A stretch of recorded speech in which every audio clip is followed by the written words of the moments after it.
Otep à tous, bien-aimés frères et sœurs.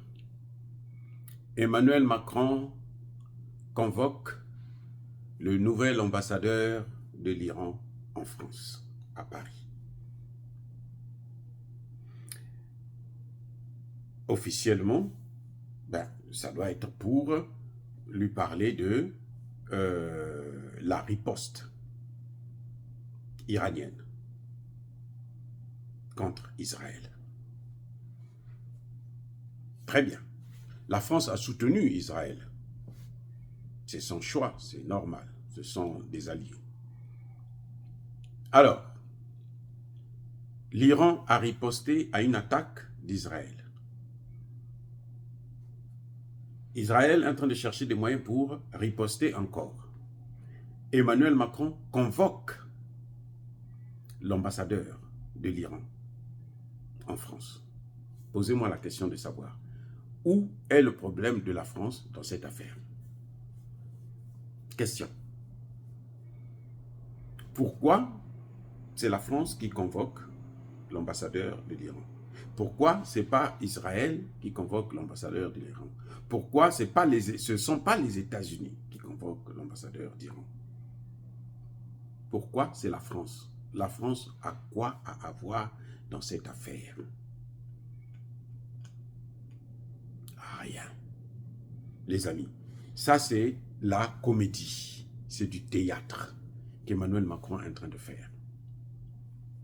Mais ce n'est pas un théâtre inutile. En fait, il fait ce tapage-là pour détourner l'attention de la communauté internationale. Enfin, la vraie communauté internationale, qui inclut aussi l'Afrique. C'est pour nous détourner l'attention. Je vais vous dire une chose. Avant que le Niger n'expulse les soldats américains, le premier ministre du Niger a fait une grande tournée. Il est passé en Russie, il est passé en Arabie Saoudite, je crois au Qatar aussi, et puis il est passé en Iran. C'était pour faire le lobbying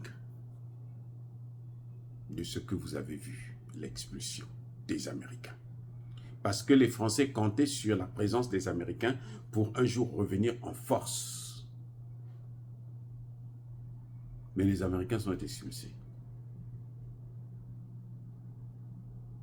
Parmi les pays qui fournissent des drones au Sahel, il y a l'Iran. Et l'Iran, si elle n'a pas l'arme nucléaire, elle a au moins la capacité nucléaire. C'est d'ailleurs pour ça que les États-Unis ont opté pour ne pas aller vers l'escalade. Pour demander à Israël de ne pas riposter à nouveau. Parce que la riposte de la riposte, ça va entraîner une autre riposte, et puis ça sera riposte sur riposte jusqu'à entraîner l'engrenage total.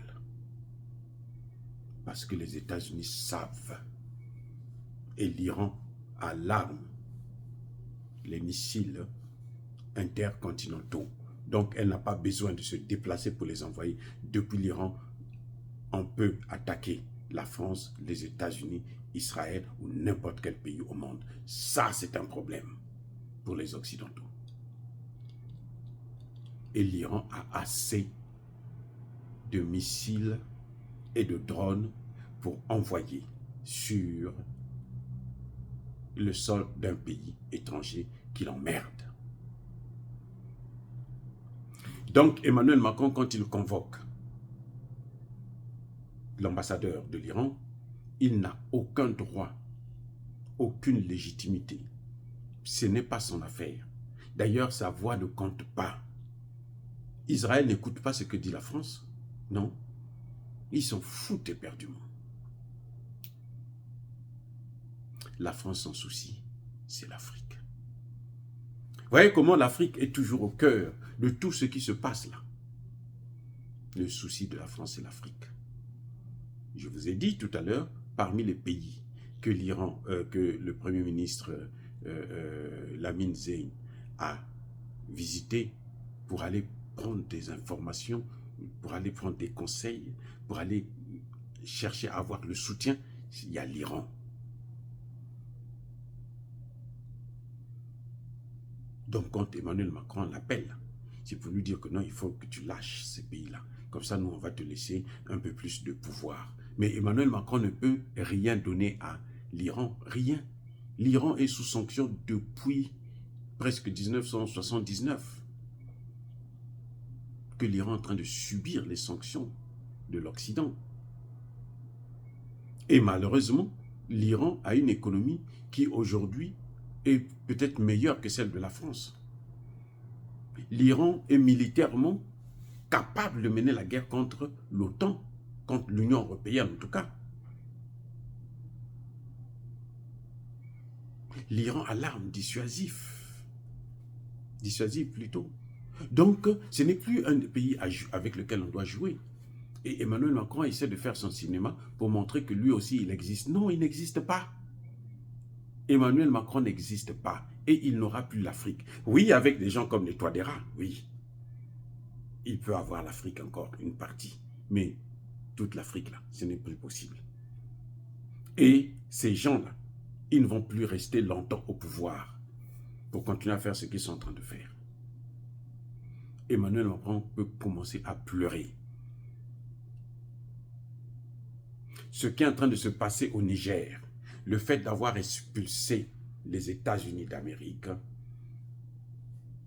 ça ouvre les yeux aux pays comme l'Arabie Saoudite, le Qatar, qui faisait la force du pétrodollar, du dollar américain. Parce que quand on parle du pétrodollar, c'est le dollar américain. Ce qui faisait sa force, là, c'est le pétrole de l'Arabie Saoudite, du Moyen-Orient. Donc, quand il se voit expulsé par le Niger, eh bien, ça touche le dollar, la valeur du dollar. C'est ça ce qu'on appelle la dédollarisation.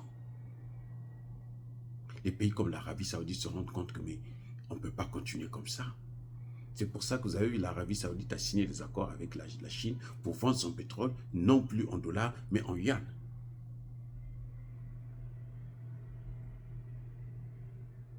Voilà ce qui est en train de se passer à Paris. Emmanuel Macron ne rencontre pas l'Iranien pour négocier sur le problème israélien. Il n'a aucun mot à dire en ce qui concerne Israël. S'il va là-bas, c'est pour l'Afrique. C'est pour voir comment l'Iran peut aider la Russie. Hein? Peut faire pression sur la Russie, peut proposer à la Russie un deal. Je vous ai dit que quand Emmanuel Macron est allé au Brésil, il a sollicité Lula pour que Lula puisse les réconcilier avec Poutine. Donc maintenant, il passe par l'Iran. Parce que lui, ce qu'il compte pour lui, c'est l'Afrique. Ce n'est même pas l'Ukraine, il s'en fout éperdument de l'Ukraine. C'est Zelensky qui pense qu'il compte, mais il ne compte pour rien que pour du beurre. Voilà la réalité. Donc quand Emmanuel Macron convoque l'ambassadeur iranien, ce n'est pas parce que Emmanuel Macron devient important, non. Emmanuel Macron n'a rien à voir dans ce dossier. Emmanuel n'a aucun mot à dire dans ce dossier-là. Il n'a qu'à continuer à prendre l'île de la Mayotte, pourvu que ça dure. Parce que là aussi, quand l'Afrique va se libérer, là, nous allons libérer tout le monde noir. Nous allons les libérer, forcément.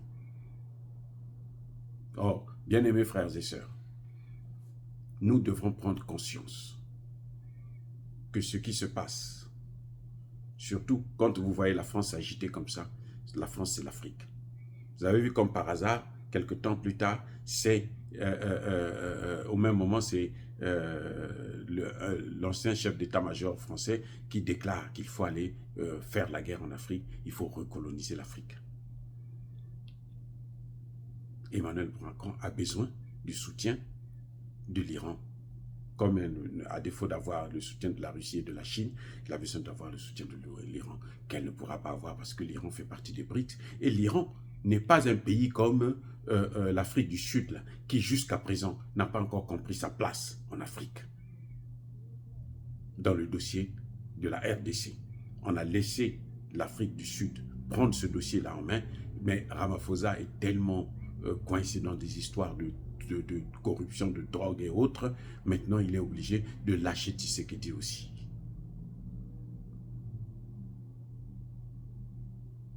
Mais ce n'est plus pour longtemps qu'ils vont continuer encore à faire ce cinéma-là. L'Afrique va se libérer et elle est en train de se libérer.